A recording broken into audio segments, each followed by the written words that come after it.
I should have known that a marriage built on silence would one day shatter with the sound of truth. But on that October evening in 1847, as I stood in the gilded ballroom of Ashford House wearing sapphires that did not belong to me, I believed I had finally learned to live within the borders of my quiet, careful life. The air smelled of beeswax candles and hothouse roses, and the orchestra played a waltz I had heard 100 times before. I moved through the crowd with practiced grace, nodding to the Countess of Pembroke, smiling at Lord Hartley, accepting compliments on the decorations I had spent 3 weeks perfecting. Every detail mattered tonight. The Duke of Ashford was hosting his first grand ball in 2 years, and society expected perfection from the woman who bore his name. I had become quite skilled at meeting expectations. My husband stood near the marble fireplace, his tall frame elegant in black evening clothes, his expression as unreadable as always.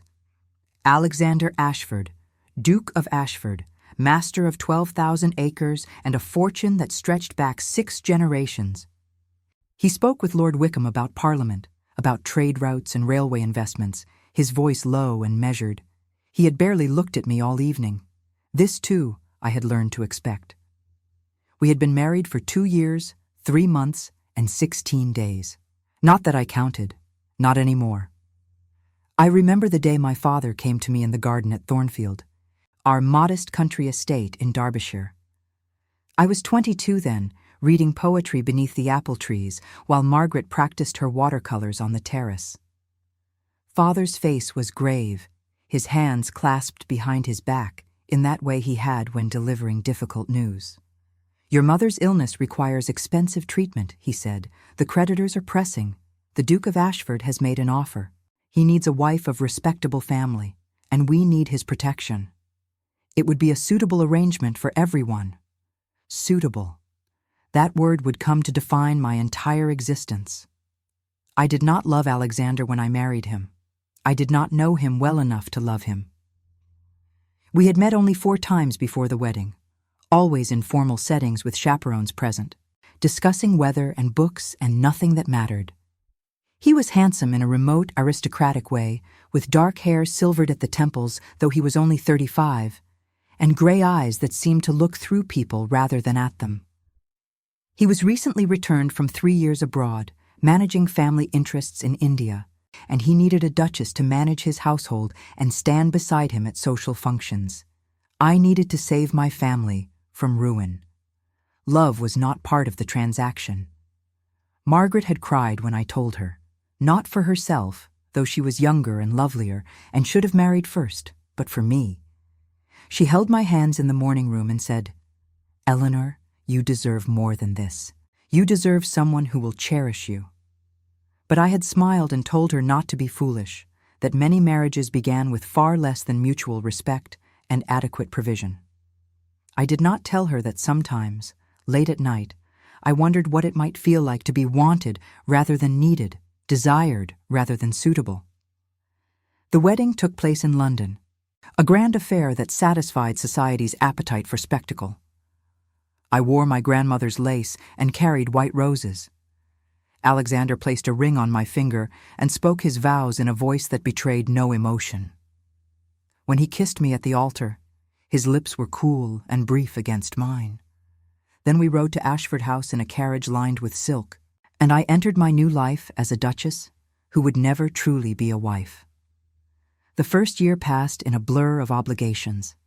I learned to manage a household of 40 servants, to host dinners for politicians and diplomats, to navigate the intricate hierarchies of the aristocracy. I learned which china to use for which guests, how to arrange flowers for maximum effect, when to speak and when to remain silent. I learned that my husband preferred his study to my company, his books to my conversation, his solitude to any intimacy I might have offered. He was never cruel. He was simply absent. We maintained separate bedrooms, connected by a dressing room that remained perpetually closed. He came to me 3 times in the first 6 months, performing his marital duty with mechanical efficiency and no tenderness. Then he stopped coming at all. I told myself it did not matter. I told myself I had everything I needed: security, position, purpose. I told myself that the hollow ache in my chest would fade with time. Margaret visited often that first year, bringing news from home, making me laugh with stories about the village scandals and Mother's latest enthusiasms. She would sit with me in the morning room, sunlight catching the gold in her auburn hair, and for a few hours I could pretend I was still myself, still Eleanor, not just the Duchess of Ashford. But after Mother died that winter, Margaret's visits became less frequent. She had taken over managing Thornfield with Father, and the journey to London was long and expensive. I missed her terribly. The second year brought a kind of resignation. I stopped hoping for affection from my husband and focused instead on being useful. I oversaw renovations to the East Wing, established a charitable foundation for destitute women, and became known in society as a gracious, if somewhat reserved, hostess. I read extensively, took long walks in the gardens, and wrote letters to Margaret describing a life that sounded far more fulfilling than it was. I became accomplished at presenting a serene exterior while feeling nothing but emptiness within. And then, 3 months ago, everything changed. Alexander returned from a 2-week stay at our country estate, Ashford Manor in Kent, and announced we would be hosting a grand ball in October. He said it was time we took our place at the center of society again, that he had neglected his social obligations too long. I was surprised, but pleased. Perhaps this meant he was finally ready to fully embrace our marriage, to build something real between us. I threw myself into the preparations with genuine enthusiasm, hoping this marked a turning point. But he remained as distant as ever. If anything, he seemed more troubled, more withdrawn. I would find him staring out windows, lost in thought, or pacing his study late at night. When I asked if something was wrong, he said only that he had business concerns weighing on his mind. I did not press. I had learned not to press. Tonight, the night of the ball, I had dressed with particular care. My gown was deep blue silk with off-the-shoulder sleeves, and my maid had arranged my dark hair in an intricate style threaded with pearls. The sapphire necklace Alexander had given me on our wedding day lay heavy and cold against my collarbone. I studied myself in the mirror before descending the stairs and saw a duchess, elegant and composed. I did not see myself at all. The ballroom blazed with light from 3 crystal chandeliers. More than 200 guests filled the space, the cream of London society, all watching and judging and calculating social advantage. I played my part perfectly, greeting everyone with appropriate warmth, ensuring the refreshments flowed smoothly, opening the dancing with my husband in a waltz that showcased our supposed harmony. His hand at my waist was formal, his expression pleasant but empty. We moved through the steps we had practiced, 2 actors performing a scene we had rehearsed 1,000 times. When the waltz ended, he escorted me to the edge of the floor and excused himself. I watched him cross to the fireplace, watched him accept a glass of champagne from a footman, watched him become absorbed in conversation with other men. I felt the familiar loneliness settle over me like a shroud. Lady Hartwell approached me, fanning herself dramatically. "Such a magnificent ball, Your Grace," she said. "You have outdone yourself." I thanked her and made polite conversation about her daughter's upcoming wedding. Other ladies joined us, discussing fashion and gossip, and I smiled and nodded and said all the right things. But my eyes kept drifting to my husband, searching for some sign that I mattered to him, some indication that I was more than just a useful fixture in his house. Then, just past 10 o'clock, the butler appeared at Alexander's elbow and whispered something urgent. My husband's face changed.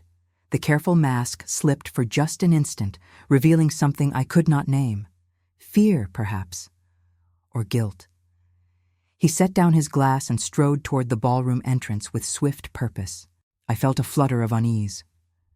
The orchestra finished a quadrille, and in the brief silence that followed, I heard the commotion at the door. Raised voices, a woman's cry. The crowd began to shift and murmur, turning toward the disturbance. I moved forward, my heart suddenly racing, not knowing why but sensing that something was terribly wrong. And then I saw her.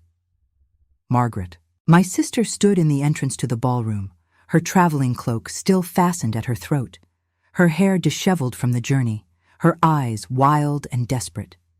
She was more beautiful than I had ever seen her, flushed and alive in a way I had never been, and she was looking directly at Alexander with an expression of such raw pain that I felt my breath catch. Alexander reached her in 3 strides. "Margaret," he said, his voice rough with emotion. I had never heard from him. "You should not have come. Not here. Not tonight." I watched, frozen, as my sister clutched his arm. "I had to," she said, and her voice carried across the sudden hush. "I could not let this go on any longer. You know, I could not." The crowd pressed closer, hungry for scandal. I wanted to move, to go to them, to understand what was happening, but my legs would not obey. Lady Hartwell's fan stilled beside me. Someone gasped. The orchestra had fallen completely silent. Alexander looked at Margaret with something in his face I had never seen before, something that looked almost like love. Then he turned to face the assembled guests, his hand still gripping Margaret's arm, and when he spoke, his voice rang clear and terrible through the gilded room. "I must make a confession," he said. "This woman is my wife, my true wife, and the woman you know as the Duchess of Ashford is not, nor has she ever been, my legal spouse." The world tilted. The candlelight blurred. I heard the collective intake of breath, the shocked whispers beginning to rise like a wave. But all I could see was Margaret's face, stricken with guilt, and something else, something that might have been relief. And Alexander, looking at her as he had never once looked at me. "That is not my wife," he said, pointing toward me, though his eyes never left Margaret's face. "That is her sister." And every guest in that ballroom turned to stare at me, the imposter, the woman who had lived a lie for more than 2 years without even knowing it. I have tried many times to recall the exact sequence of what happened next, but memory fails me. Shock has a way of fracturing time, of turning moments into fragments that refuse to arrange themselves into coherent order. I remember the sound of my own breathing, suddenly loud in my ears. I remember the weight of the sapphire necklace, impossibly heavy, choking me. I remember thinking, with strange clarity, that the candles would need to be replaced before they burned too low. The ballroom erupted into chaos. Voices rose in a cacophony of shock and speculation. Lady Pembroke fanned herself so violently I thought she might take flight. Lord Wickham demanded an explanation in thunderous tones. Young ladies clutched each other and whispered behind gloved hands. And through it all, Margaret stood frozen in the doorway, tears streaming down her face, while Alexander looked at her with an expression I now understood had nothing to do with duty and everything to do with desire. Someone touched my arm. I turned to find Lady Hartwell staring at me with a mixture of pity and fascination. "Your Grace," she began, then faltered, uncertain what to call me now. "Are you quite all right?" The question was so absurd that I almost laughed. Was I all right?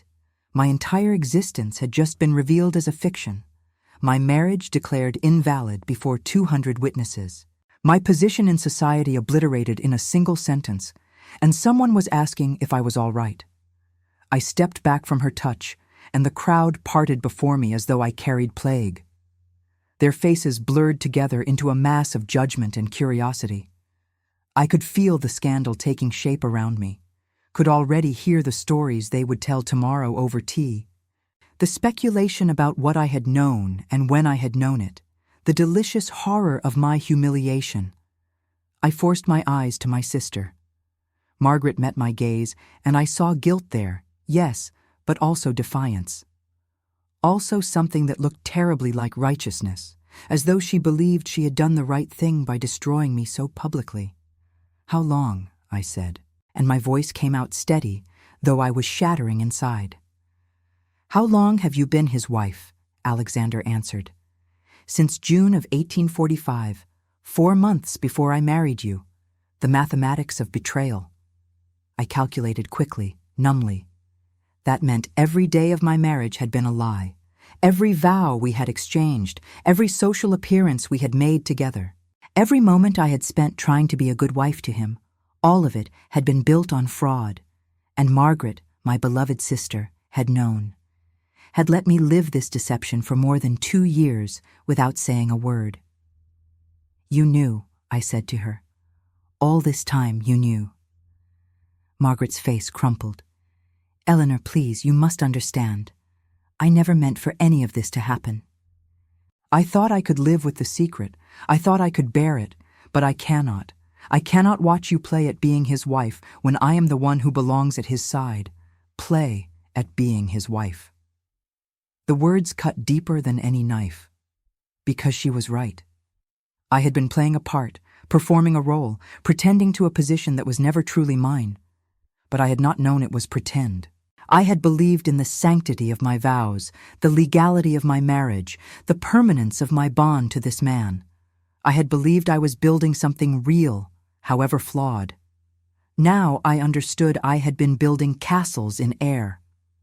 Lord Wickham's voice boomed across the room. "This is outrageous, utterly outrageous. Your Grace, you owe everyone here an explanation. How could such a deception have occurred?" Alexander released Margaret's arm and moved to the center of the ballroom. He stood beneath the largest chandelier, his face pale but composed, every inch the aristocrat even in the midst of scandal. When he spoke, his voice carried the authority of generations of privilege. "I will explain everything," he said. "But first, I must insist that my wife, Margaret Ashford, be treated with the respect due to a duchess. And I must acknowledge the terrible wrong I have done to Eleanor Ashford, who entered into this arrangement in good faith and has conducted herself with grace and dignity throughout." His wife. He called Margaret his wife with such naturalness, such rightness, that I felt physically ill. And Eleanor Ashford, not even the courtesy of a title now, just a name floating untethered in the wreckage of my former life. Someone brought Margaret a chair. Someone else offered her water. The guests formed a loose circle around us, an audience settling in for a performance. I remained standing, my back straight, my hands clasped before me, determined not to give them the satisfaction of seeing me collapse. Alexander told the story in clear, measured tones, as though recounting business transactions rather than the destruction of lives. He had met Margaret in the spring of 1845 when he stopped at Thornfield while traveling through Derbyshire. Our father had invited him to stay for dinner, hoping to cultivate connections with the aristocracy. Margaret, just 19 and radiant with youth, had captivated him immediately. He described it as a kind of madness, a passion he had never experienced before, a certainty that she was the only woman he could ever love. They had met secretly over the following weeks. Walks in the woods, clandestine letters, stolen kisses in the garden after dark. Margaret had loved him just as desperately, just as helplessly. When Alexander had to return to London, he could not bear to leave her behind. So they had eloped one June night, married quietly by a country parson in a village church far from anyone who knew them. But Alexander's family, ancient and proud, would never have accepted Margaret.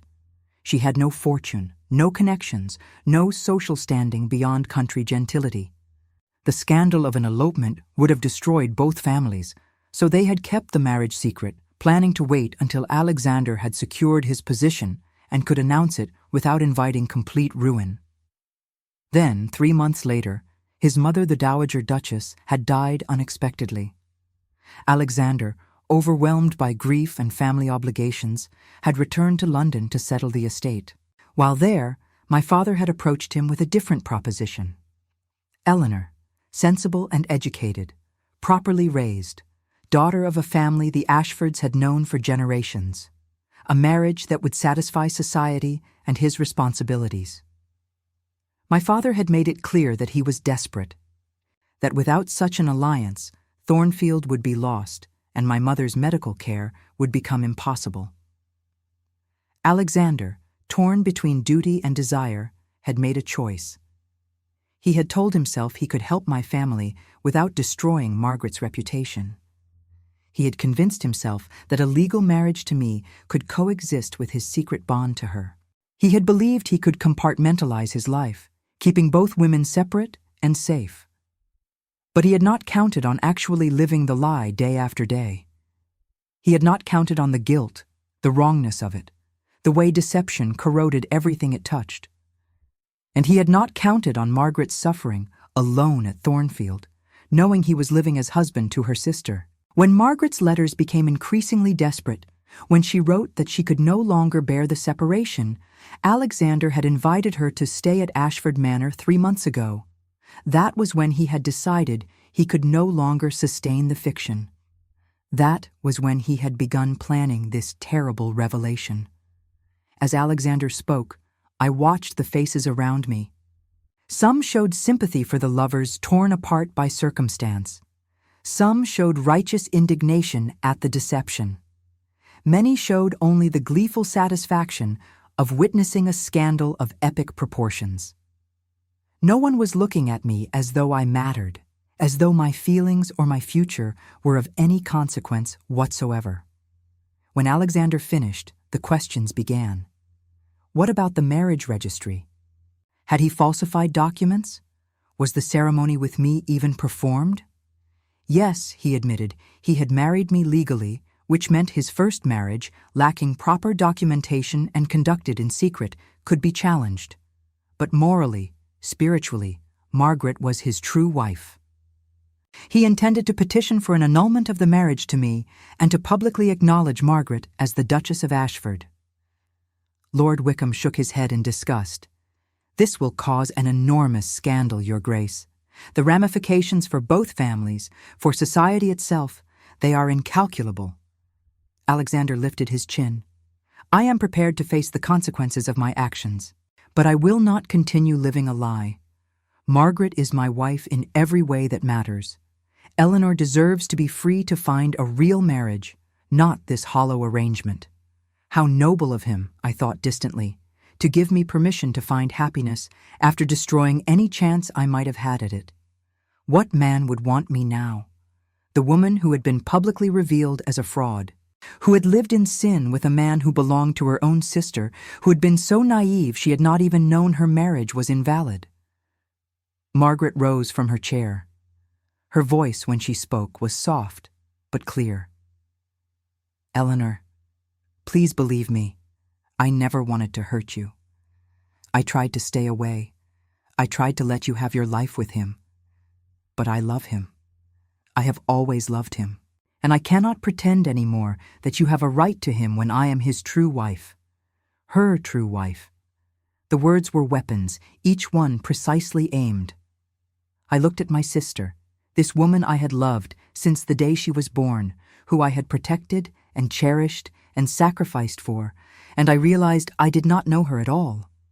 The Margaret I thought I knew would never have done this, would never have let me marry her husband, would never have watched me struggle through 2 years of lonely marriage without speaking the truth. Unless she had believed I deserved it, unless some part of her had resented me for being chosen, for being the suitable one, for stepping into a role she thought belonged to her. I need to leave, I said, and my voice sounded strange and far away. I cannot remain here. Alexander moved toward me, his hand outstretched. Eleanor, please let me explain further. Let me make arrangements for your comfort and security. You will be provided for, I promise you. You will want for nothing. Nothing except dignity, I thought. Nothing except truth. Nothing except a life that was mine. I stepped away from his hand. Do not touch me. Do not speak to me. I want nothing from you, except to never see you again, the crowd murmured. Lady Hartwell made a small sound of approval. Margaret began to cry again, great heaving sobs that would have moved me to comfort her if she had been anyone else, if she had not just destroyed everything I thought I knew about my own existence. I walked toward the ballroom doors. The crowd parted silently before me. I felt their stares like brands on my skin, marking me as the fool, the dupe, the woman who had not been enough to keep her own husband from another. My sister, of all people, my own flesh and blood. As I reached the entrance, I heard Alexander call after me. "Eleanor, wait. There is something else you must know, something about why we kept the secret for so long." I did not turn around. I did not want to hear more lies, more justifications, more excuses for the inexcusable. I walked out of that ballroom with my head high, my spine straight, and my heart shattered into so many pieces I did not know if it could ever be made whole again. But I would discover, in the days that followed, that Alexander's final words held the key to understanding everything. There was indeed something else, something neither he nor Margaret had yet revealed, something that would transform this tragedy from a simple story of betrayal into something far more complicated and far more painful. There was a child. I spent that night in the guest quarters of Lady Hartwell's townhouse, having nowhere else to go and no strength left to seek refuge elsewhere. She had followed me from the ballroom, insisting with surprising kindness that I could not be left alone in such distress. I accepted because I had no choice, because the alternative was returning to Ashford House, where my sister now reigned as the rightful duchess, and I would rather have died than face that particular humiliation. Lady Hartwell's maid helped me out of the blue silk gown and the sapphire necklace that had never been mine. I stood in my chemise and petticoats, staring at my reflection in the mirror, and did not recognize the woman looking back at me. She had my face, my dark hair, my gray eyes, but she was hollow, emptied out, a shell where a person used to live. I did not sleep. I lay in the unfamiliar bed and watched shadows move across the ceiling, trying to make sense of the ruins of my life. Every memory from the past 2 years had been transformed, recontextualized by truth. Alexander's distance was not aristocratic reserve, but guilt. His inability to touch me was not indifference, but loyalty to another woman. My marriage was not loveless, but non-existent, a legal fiction covering an emotional reality I had been too blind to see. And Margaret, my sweet, gentle Margaret, who had held my hand when Mother died, who had written me letters full of affection and longing, who had visited Ashford House and sat in my drawing room drinking tea and pretending everything was normal. How had she done it? How had she looked at me and smiled and made conversation while knowing she was the rightful mistress of everything I touched? Morning came gray and cold. Lady Hartwell brought me tea and toast herself, dismissing the servants so we could speak privately. She sat in the chair beside the bed, her face unusually serious. "My dear," she said, "I know this is an impossible situation, but you must think practically now. What will you do? Where will you go?" I had been asking myself the same questions all night. I could not return to Thornfield. My father had passed away the previous winter, leaving the estate in Margaret's care. Thornfield was her home now, and I would not beg shelter from the woman who had stolen my husband. I had no income of my own, no property, no prospects. Everything I possessed had come from Alexander, and I would accept nothing more from him. "I will find a position," I said. "As a governess, perhaps, or a companion to an elderly lady. I am educated and capable. Someone will have need of me." Lady Hartwell looked at me with pity. "You must face reality, Eleanor. You have just been at the center of the most spectacular scandal London has seen in decades. Your name will be in every newspaper by evening. No respectable family will employ you now. You are tainted by association with this affair." The cruelty of her words was softened by their truth. I knew she was right. Society would not distinguish between victim and perpetrator. I had been involved in a scandal, therefore I was scandalous. The fact that I had been deceived would not matter. If anything, it would make me seem even more pathetic. A woman so unaware she could not even recognize her own marriage as fraudulent. "Then what do you suggest?" I said, and heard the desperation in my voice, despite my attempt to sound composed. Lady Hartwell set down her teacup and leaned forward. "I suggest you go to Alexander this morning and negotiate." He owes you compensation for the wrong he has done. You must secure your future while you still have some leverage. Once the shock wears off, once society decides you are simply a curiosity rather than a tragedy, he may be less generous. The thought of facing Alexander made me physically ill. But I knew she was right. I had no family to protect me, no fortune to sustain me, no husband to provide for me. I would need money, and Alexander was the only possible source. Pride was a luxury I could no longer afford. I dressed in the plainest gown I had, a gray wool that seemed appropriate for mourning the death of my identity. Lady Hartwell sent her carriage to take me to Ashford House, and I made the journey in silence, watching the familiar streets of London pass by the window and wondering if I would ever belong anywhere again. The butler, Henderson, opened the door with an expression of profound discomfort. He had served the household for 30 years and had always treated me with respectful courtesy. Now he did not seem to know where to look or what to say. "Is the Duke at home?" I asked, and he nodded and led me to the study without a word. Alexander stood when I entered. He looked as though he had not slept either, his face drawn and haggard, his usually immaculate appearance disheveled. For a moment neither of us spoke. Then he gestured to a chair. "Please, Eleanor, sit. We must talk." I remained standing. "I am not here for conversation. I am here to discuss the terms of my departure. You owe me that much at least." He flinched as though I had struck him. "You are right. I owe you far more than I can ever repay. But please, let me explain. There are things you do not know, things that might help you understand why this happened the way it did.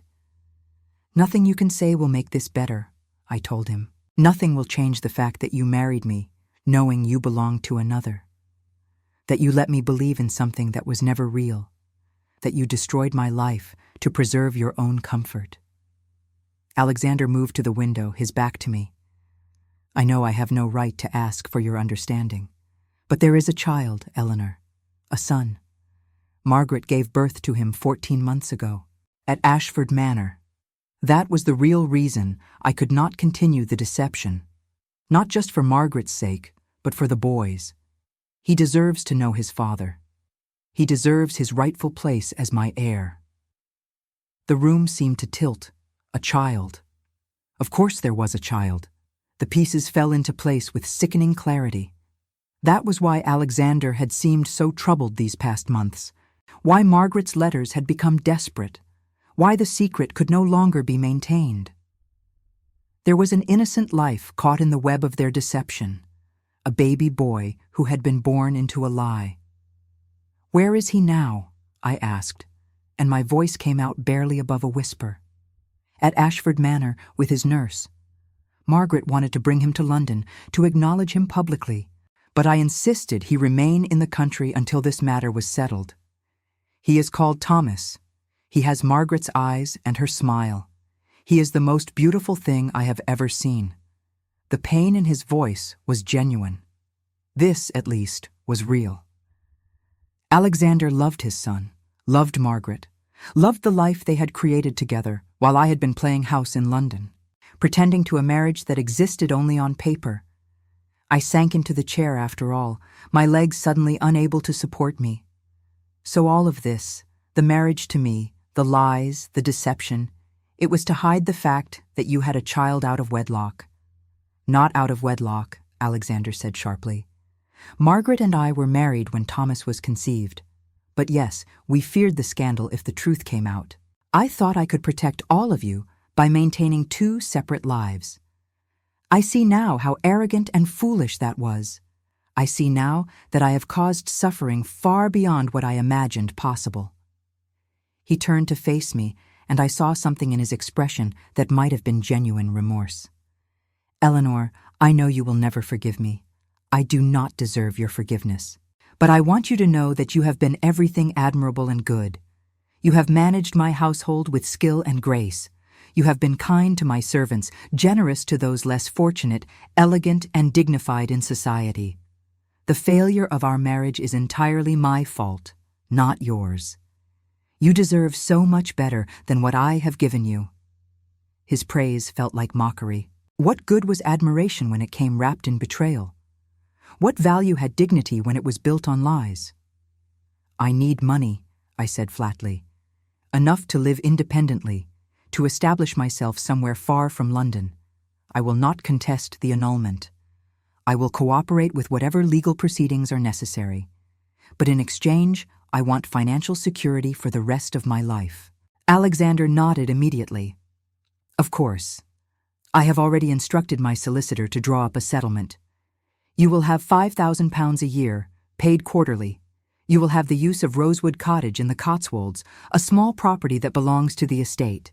It is comfortable and well maintained, with a housekeeper and gardener already in residence. You will want for nothing." £5,000 was a generous sum, far more than I had expected. Rosewood Cottage. I remembered vaguely from descriptions, a charming house surrounded by gardens, remote enough to provide privacy, but close enough to a village for necessities. It was more than fair. It was, in fact, rather too generous, which made me suspicious. "What is the condition?" I asked. "What do you want in exchange for this generosity?" Alexander hesitated, and I saw the calculation in his eyes. "Only your silence. I need you to sign a document stating that you entered into the marriage in good faith, that you had no knowledge of my prior attachment to Margaret, and that you agree to the annulment without contest. And I need you to refrain from speaking to newspapers or publishing any account of this affair." Ah, there it was. He wanted to control the narrative, to present this tragedy as a simple mistake rather than deliberate fraud. He wanted to protect Margaret's reputation and ensure that society would eventually accept her as Duchess. And he was willing to pay handsomely for my cooperation. Part of me wanted to refuse out of spite. Part of me wanted to run to every newspaper in London and tell my story, to ensure that Alexander and Margaret faced the full consequences of their actions. But what would that accomplish except to make the scandal even worse? To drag all three of us through even more public humiliation? And I was tired. So tired of fighting, of pretending to be strong, of trying to salvage dignity from disaster. I just wanted to leave, to disappear, to find some quiet place where I could begin to rebuild whatever remained of my life. "I will sign your document," I said. "I will take your money and your cottage, and I will never speak of this again. But do not mistake my silence for forgiveness, Alexander. You have destroyed something in me that can never be repaired. I hope your son brings you joy, because you have brought me nothing but sorrow." He closed his eyes briefly, as though absorbing a blow. "I understand. And Eleanor, for what it is worth, I am truly sorry." His apology meant nothing. Words were cheap, and his had already proven worthless. I stood to leave, wanting nothing more than to be away from this house, away from this man, away from everything that reminded me of my foolish belief that I could make a marriage out of duty and respect. As I reached the door, Alexander spoke again. "Margaret wants to see you. She is upstairs. She hopes you might be willing to speak with her before you go." The audacity took my breath away. After everything she had done, Margaret thought I would sit down for tea and sisterly confidences. She thought we could discuss this betrayal as though it were some minor disagreement. "Tell my sister," I said, and the word tasted bitter on my tongue, "that I have nothing to say to her. Tell her I hope she finds happiness with you and your son. Tell her that as far as I am concerned, she is dead to me." I left before he could respond, walking through the entrance hall where I had once greeted guests as Duchess, past the morning room where I had planned menus and written correspondence, out into the cold November morning where Lady Hartwell's carriage waited to take me away from everything I had believed was mine. I did not look back. The following weeks passed in a blur of legal proceedings and practical arrangements. I signed documents I barely read, agreed to terms I hardly understood, and allowed Alexander's solicitors to manage the dissolution of my marriage with efficient professionalism. The scandal dominated London society for a month, then gradually faded as newer scandals emerged to replace it. I was old news. Yesterday's tragedy, a cautionary tale mothers would tell their daughters about the dangers of marrying for convenience rather than love. In mid-December, I traveled to Rosewood Cottage, accompanied only by my maid, Lucy, who had insisted on remaining in my service despite the scandal. The house was everything Alexander had promised. A lovely stone cottage with mullioned windows and climbing roses dormant for winter.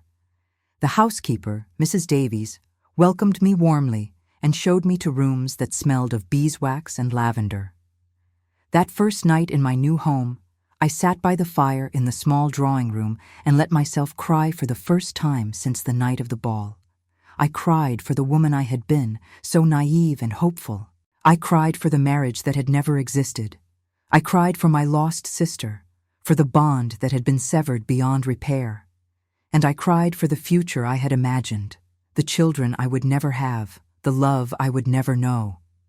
But when morning came, I dried my tears and made myself a promise. I would not spend the rest of my life as a victim of Alexander and Margaret's choices. I would not let their betrayal define me forever. Somehow, in ways I could not yet imagine, I would find a way to live again. Not just to survive, but to truly live. To discover who Eleanor Ashford was when she was not trying to be someone's suitable wife. It would take time. It would take courage. But I had nothing left to lose, and that, I discovered, was a kind of freedom all its own. Winter in the Cotswolds was beautiful in a way that made my heart ache. Snow fell softly over the gardens of Rosewood Cottage, blanketing everything in silence, and I found myself grateful for the isolation.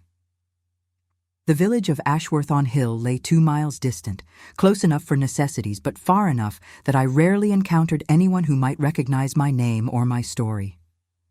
Here, I was simply Miss Ashford, a young woman of independent means who preferred solitude to society. The days developed their own rhythm. I woke early and took long walks through the countryside, bundled in wool and watching my breath cloud the frozen air. I read voraciously, devouring novels and poetry and philosophy, books I had never had time for when I was playing Duchess. I learned to sketch. Badly at first, but with gradually improving skill, capturing the bare trees and stone walls and winter light. Mrs. Davies taught me to bake bread, to make preserves, to do the small domestic tasks that duchesses never performed. I discovered I had a talent for gardening and spent hours planning what I would plant come spring. Slowly, painfully, I began to remember who I had been before Alexander, before the marriage, before I had learned to make myself small and suitable. I had been a girl who loved poetry, who climbed trees despite her mother's protests, who dreamed of traveling to Italy and Greece and seeing all the places she had read about in books. That girl had been buried under layers of duty and propriety, but she was still there, waiting to be rediscovered. Lucy proved to be far more than a maid. She became my companion, my confidant, the sister Margaret should have been. She was only 22, from a village in Yorkshire, and she had a sharp wit and a kind heart. She did not treat me with pity or excessive deference, but rather with the straightforward honesty of someone who saw me as a person rather than a victim of scandal. "You are too young to hide away forever," she said, one February afternoon, as we sat sewing by the fire. "You should go into the village more often. The vicar's wife has invited you to tea 3 times now. People are curious about you, but not unkind." "I do not want their curiosity or their kindness," I replied. "I want only to be left alone." Lucy set down her needlework and looked at me seriously. "Forgive me for speaking plainly, miss, but you are letting those 2 people who wronged you steal your whole life. They get to be happy together in London with their child, and you get to be lonely in the countryside, punishing yourself for their sins. That does not seem just to me." Her words stung because they were true. I had been hiding, not healing. I had been so focused on what I had lost that I had not considered what I might still gain. I had 27 years ahead of me at least, probably more, and I could not spend all of them in exile from life itself. The next week, I accepted Mrs. Thornton's invitation to tea. She was the vicar's wife, a plump woman in her 50s with kind eyes and a genuine warmth that could not be feigned. She made no mention of London or scandal, spoke only of village matters and her daughter's upcoming wedding, and whether I might be interested in helping with the Easter charity bazaar. I found myself relaxing in her presence, even laughing at her stories about the village characters and their small dramas. Through Mrs. Thornton, I gradually met others: the doctor's family, the school teacher, several respectable widows and spinsters who formed the backbone of village society.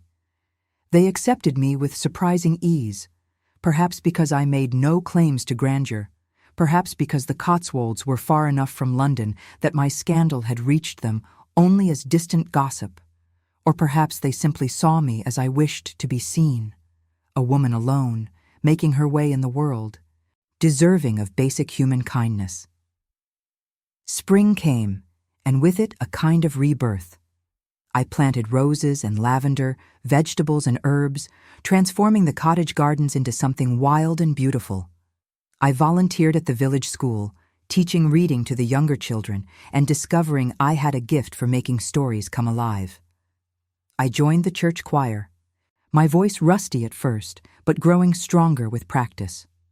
I attended local gatherings, country dances, and harvest festivals and christenings, and found myself gradually becoming part of the community.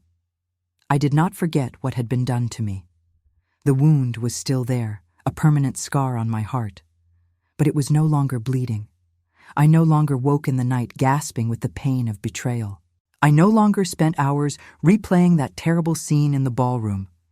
Memory had lost its power to destroy me. And then, in late May, a letter arrived that threatened to undo all my careful healing. It came from Margaret. I recognized her handwriting immediately, that graceful script I had once loved to receive. My first instinct was to throw it into the fire unread, but curiosity won out over anger. I broke the seal and unfolded the pages with trembling hands. "Dearest Eleanor," she began, and I nearly laughed at the audacity of that endearment. She wrote that she had been trying to find the courage to contact me for months. She wrote that not a day passed without her thinking of me, regretting the pain she had caused, wishing she could undo the hurt. She wrote that she understood I would never forgive her, that she did not deserve forgiveness, but that she hoped I might at least allow her to explain. The letter went on for pages. She described meeting Alexander, falling instantly and completely in love in a way she had never imagined possible. She described their secret courtship, the elopement, the joy of becoming his wife even in secrecy. Then she described the agony of watching him marry me, of knowing he was returning to London to live as my husband while she remained hidden at Thornfield. She had tried to be happy for me, she wrote. She had tried to convince herself that Alexander had made the right choice, that I deserved the position and security the marriage offered. But then she had discovered she was carrying his child, and everything had changed. She could not bear the thought of her son being illegitimate, of him growing up without his father, of Alexander living a lie that denied their family. She had demanded that Alexander tell the truth. She had written him increasingly desperate letters, and when he had finally agreed, when he had planned the ball as the setting for the revelation, she had felt only relief. She had not considered how it would destroy me. She had thought only of claiming what was rightfully hers. Now, she wrote, she understood the full extent of the damage. She lived as Duchess of Ashford, accepted by some of society, but scorned by others. The scandal had not died as quickly as Alexander had hoped. Their marriage remained controversial, with many questioning its validity and propriety. And young Thomas, her precious son, was growing up under the shadow of his parents' choices. But worse than any social consequences was the knowledge that she had betrayed her own sister, that she had allowed me to live a lie for 2 years while she remained silent, that she had put her own desires above my well-being. She wrote that this guilt consumed her, that she could not be truly happy even with everything she had wanted because she knew the cost had been too high. The letter ended with a plea. She wanted to see me. She wanted to try to repair what had been broken between us. She understood if I refused, but she hoped that with time I might find it in my heart to give her a chance to make amends. I read the letter 3 times, each time feeling a different emotion. Anger that she dared to contact me, sympathy for her obvious suffering, bitterness at the injustice of it all. And underneath everything, a terrible longing for my sister, for the bond we had once shared, for the innocence of our childhood before love and duty and deception had torn us apart. I did not reply immediately. I carried the letter with me for days, reading it again at odd moments, trying to decide what I felt, what I wanted, what I owed to myself, and to the memory of who we had once been to each other. Lucy found me in the garden one evening, sitting on the stone bench beneath the apple tree, Margaret's letter in my hands. "What will you do?" she asked gently. "I do not know. Part of me wants to burn this and never think of her again. But part of me wonders if there is a way forward that does not require me to carry this anger forever. Is that weakness, do you think? To consider forgiving her?" Lucy sat beside me. "I think it would take more strength to forgive than to hate. Hate is easy, miss. It asks nothing of you except to hold tight to your pain. Forgiveness requires you to be brave enough to let go." "But she does not deserve forgiveness," I said. "What she did was unforgivable." "Perhaps. But forgiveness is not always about what someone deserves. Sometimes it is about freeing yourself from the weight of what they have done to you." I thought about that for a long time after Lucy went inside. Was I carrying a weight I no longer needed? Had my anger become a burden rather than a protection? I did not know. But I knew I could not make this decision hastily, driven by either emotion or principle. This required careful thought and honest examination of my own heart. In the end, it was not wisdom, but chance that decided matters for me. In early June, Mrs. Thornton mentioned over tea that a young mother and her infant son had taken rooms at the village inn. They had arrived the previous evening, the mother asking directions to Rosewood Cottage, but apparently losing courage and remaining at the inn instead. Mrs. Thornton wondered if I knew them, if perhaps they were relations of mine. My heart began to race even before she finished speaking. I knew who it was. I knew without being told. Margaret had come. I excused myself and walked back to the cottage in a daze. Part of me wanted to flee, to pack my things and disappear before she could find me. But another part, stronger and braver, wanted to face her, wanted to see her son, this child who was the cause and the symbol of everything that had happened, wanted to look into my sister's eyes and know, finally, whether there was anything left between us worth saving. I spent a sleepless night preparing myself for the confrontation, and when morning came, I sent Lucy to the inn with a message. "Tell Lady Ashford that I will receive her this afternoon at 3 o'clock. Tell her to come alone. Tell her I make no promises." Lucy returned an hour later with Margaret's reply. A single word, written in her elegant hand: gratitude. At precisely 3 o'clock, a hired carriage drew up before Rosewood Cottage. I watched from the drawing-room window as my sister descended, wearing a traveling dress of deep green, carrying in her arms a baby boy wrapped in fine linen. Even from a distance, I could see she looked older, thinner, as though the weight of guilt had carved itself into her features. Mrs. Davies showed them in. Margaret stood in the doorway of my drawing room, her eyes meeting mine across the small space, and I saw in her face such a mixture of hope and fear and love that I felt my carefully constructed defenses begin to crumble. "Hello, Eleanor," she said softly. "Thank you for seeing me." And the child in her arms began to cry, a sound so innocent and pure that something in my frozen heart began, ever so slightly, to thaw. I did not move to greet her. I remained standing by the fireplace, my hands clasped before me, watching as Margaret rocked the crying child and murmured soft reassurances. The baby quieted gradually, his wails subsiding into whimpers, then silence. In the stillness that followed, I could hear the clock ticking on the mantel, the sound of birdsong through the open window, my own breath coming shallow and quick. Margaret looked at me with eyes that held such naked pleading that I had to look away. "May I sit?" she asked, and I nodded toward the chair opposite mine. She settled herself carefully, adjusting the baby in her arms. He was beautiful, I saw with a pang, perhaps 6 months old, with Margaret's auburn curls and wide blue eyes that studied me with solemn curiosity.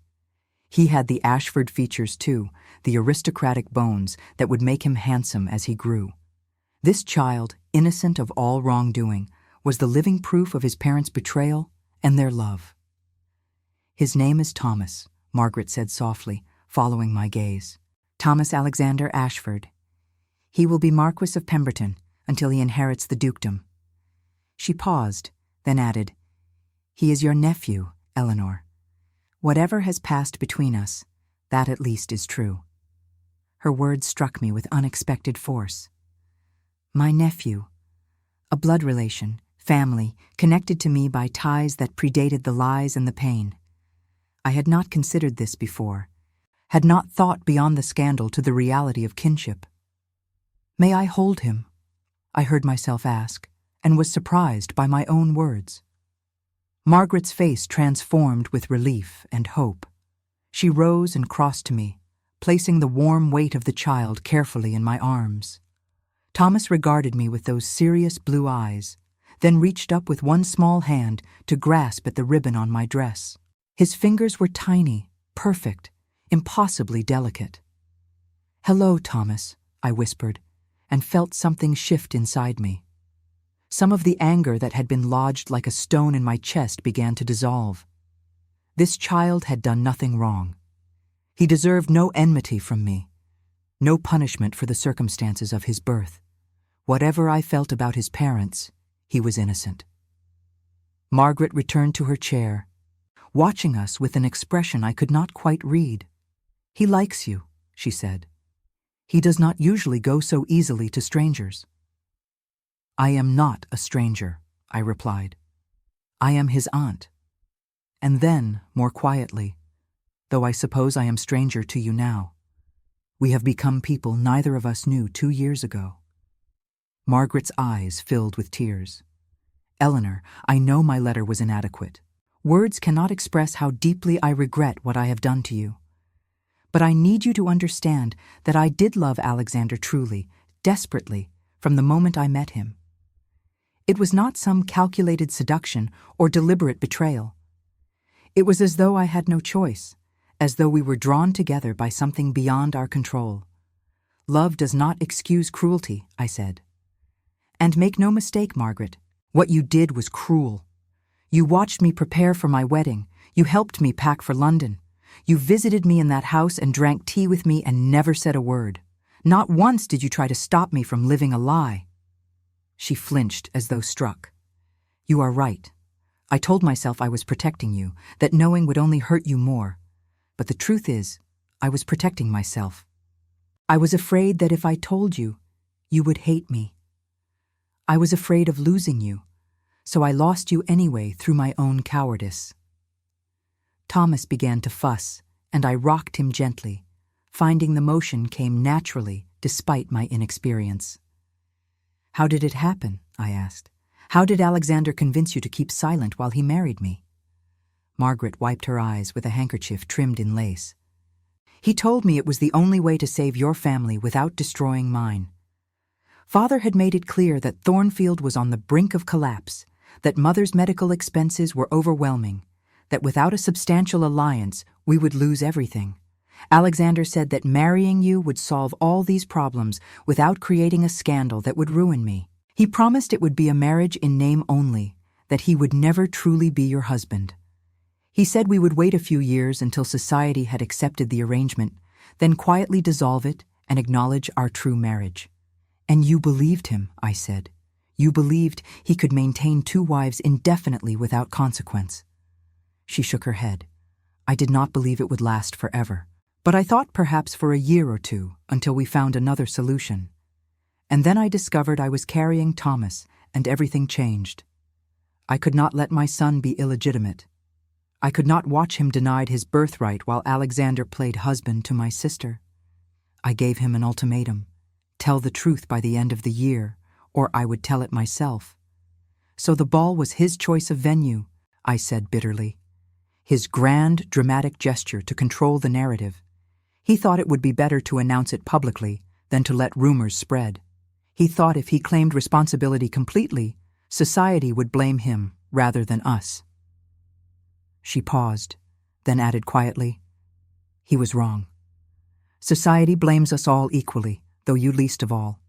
Most people see you as the victim of our selfishness.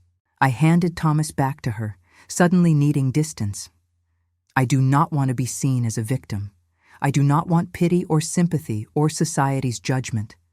I want only to be left alone to build a life that is mine. Margaret settled the baby against her shoulder, patting his back rhythmically. Is that what you have done here? Built a life. I looked around the small drawing room with its comfortable furniture and well-worn books, thought of the garden I had planted, and the friends I had made, and the quiet contentment I had begun to find. Yes, I said. I have. Not the life I expected, certainly not the life I once wanted, but a life nonetheless. I teach children, I grow flowers, I attend church and village gatherings. I am known here as Miss Ashford, a woman of independent means who values her privacy. No one whispers about me or judges me or defines me by my failed marriage. Margaret's expression was wistful. That sounds peaceful. Happier than what I have in some ways. I stared at her in disbelief.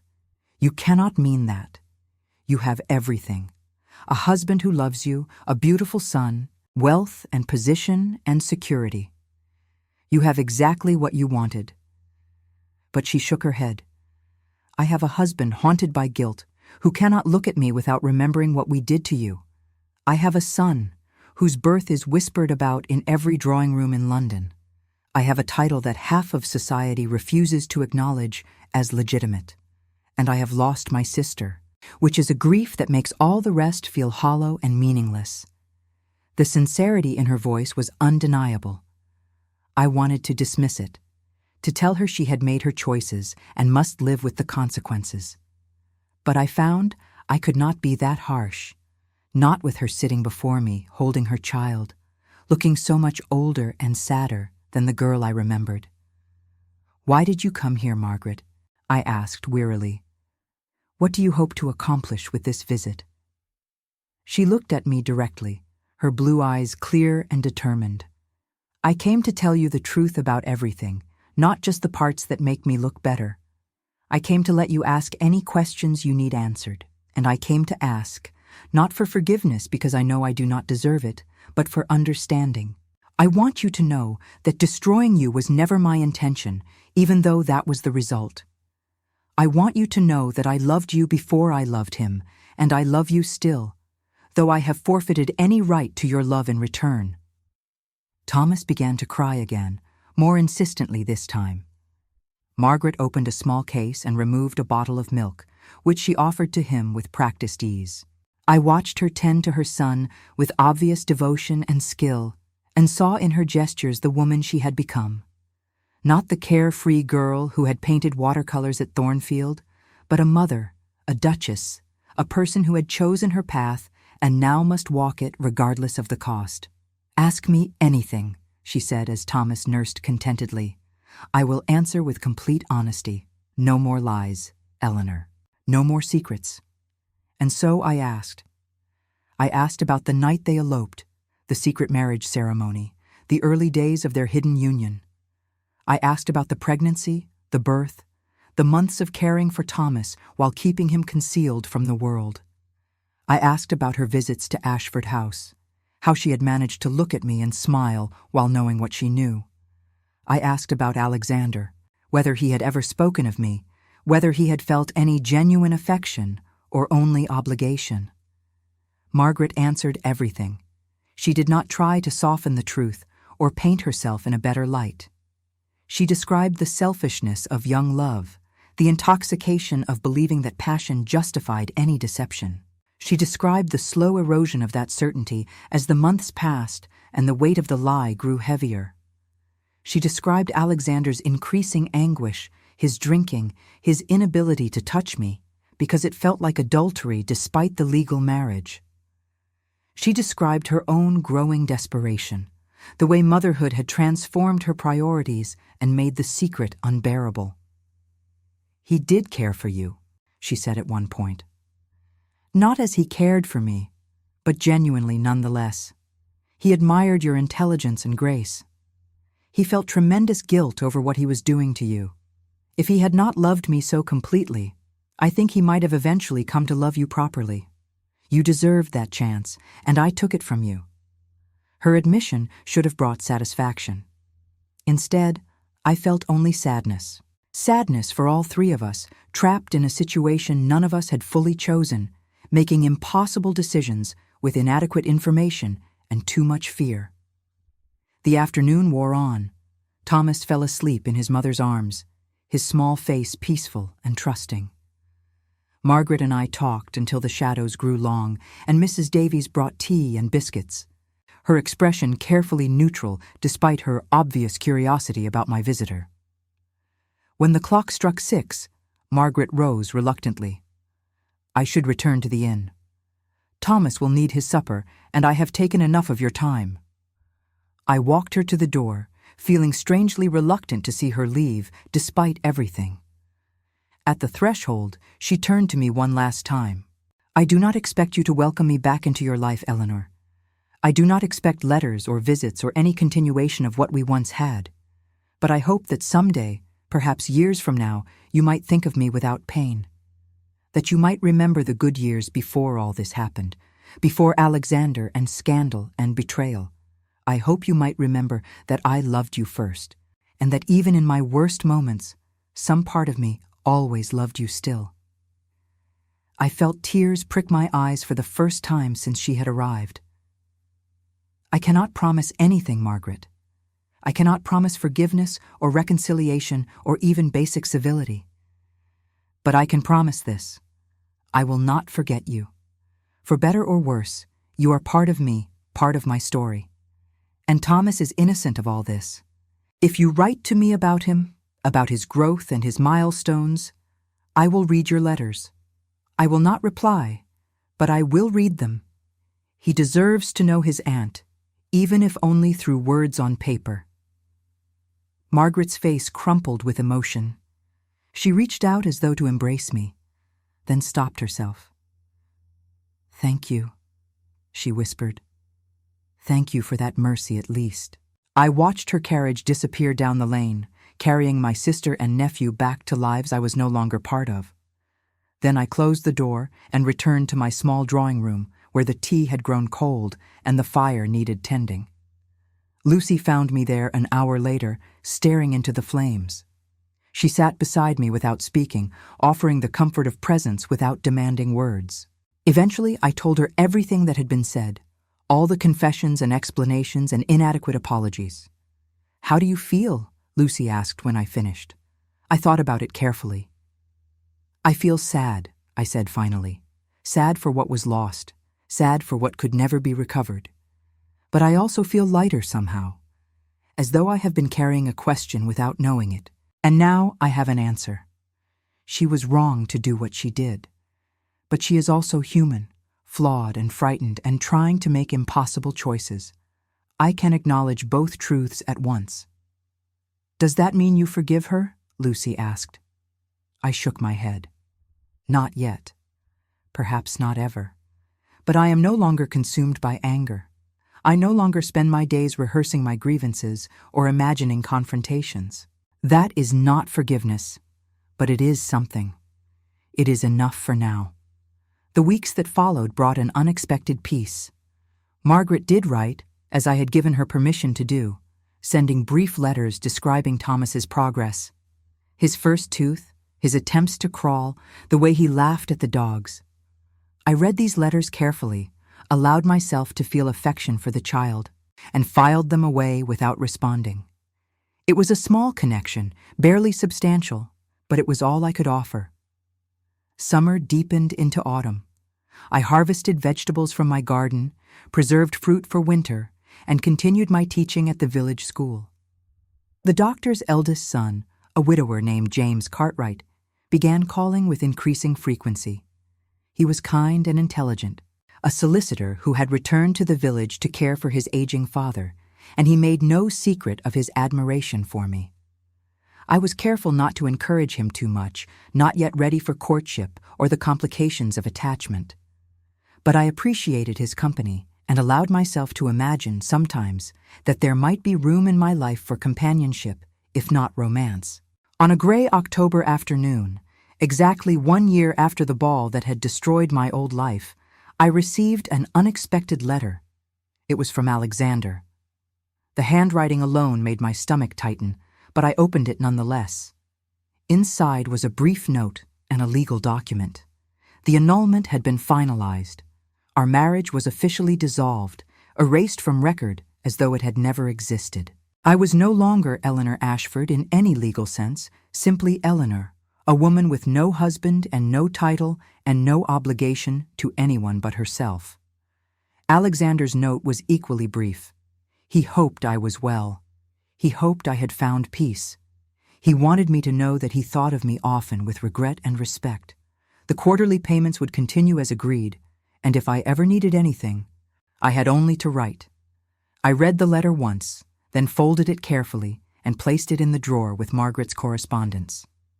Then I took the annulment document, walked to the fireplace, and fed it to the flames.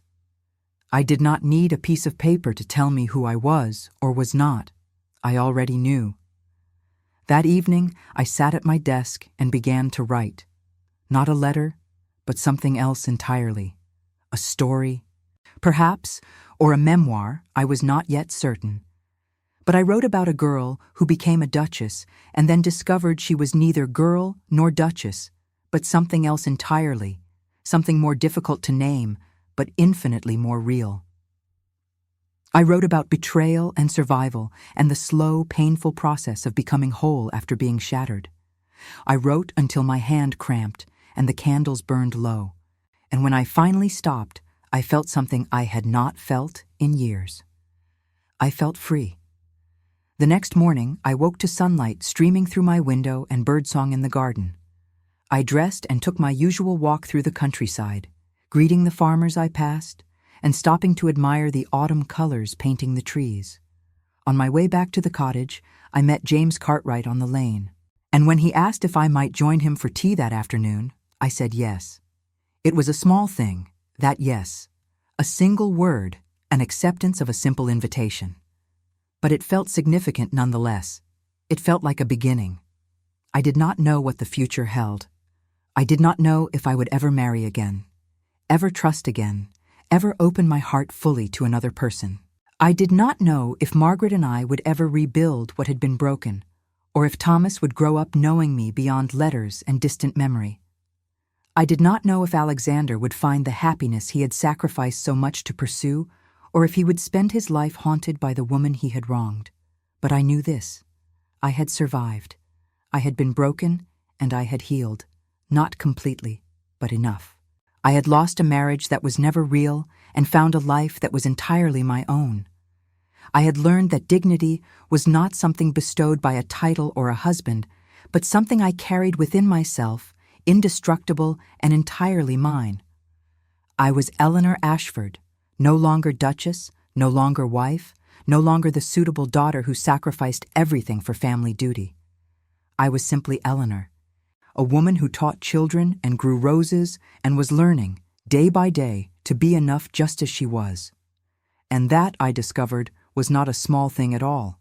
It was everything. The scandal that had destroyed me had also freed me. The betrayal that had shattered my heart had also revealed its strength. And the marriage that had never been real had taught me what real meant, what authentic meant, what living honestly and fully as oneself could mean. I had been Eleanor the daughter, Eleanor the duchess, Eleanor the victim. Now I was learning to be simply Eleanor, and that was the most important role I would ever play. As I walked back to Rosewood Cottage that autumn morning, with the sun warm on my face and the promise of tea with a kind man waiting in my afternoon, I realized something profound. The The story I had thought ended the night of the ball had actually just begun. That was the night I stopped living someone else's life and started discovering my own. And my own life, I was learning, held possibilities I had never imagined. Not the grand romance of novels, perhaps, but something better. The quiet joy of self-possession. The peace of knowing who I was and what I valued. The freedom to choose my own path, make my own mistakes, build my own happiness on foundations only I could lay. That evening, as I poured tea for James Cartwright in my small drawing room, as we talked about books and villages and the simple pleasures of country life, I felt something I had not felt in all my months as a duchess. I felt content. Not deliriously happy, not swept away by passion, but genuinely, deeply content with the moment I was living and the person I was becoming. It was enough. I was enough. And in the end, that was the only truth that mattered.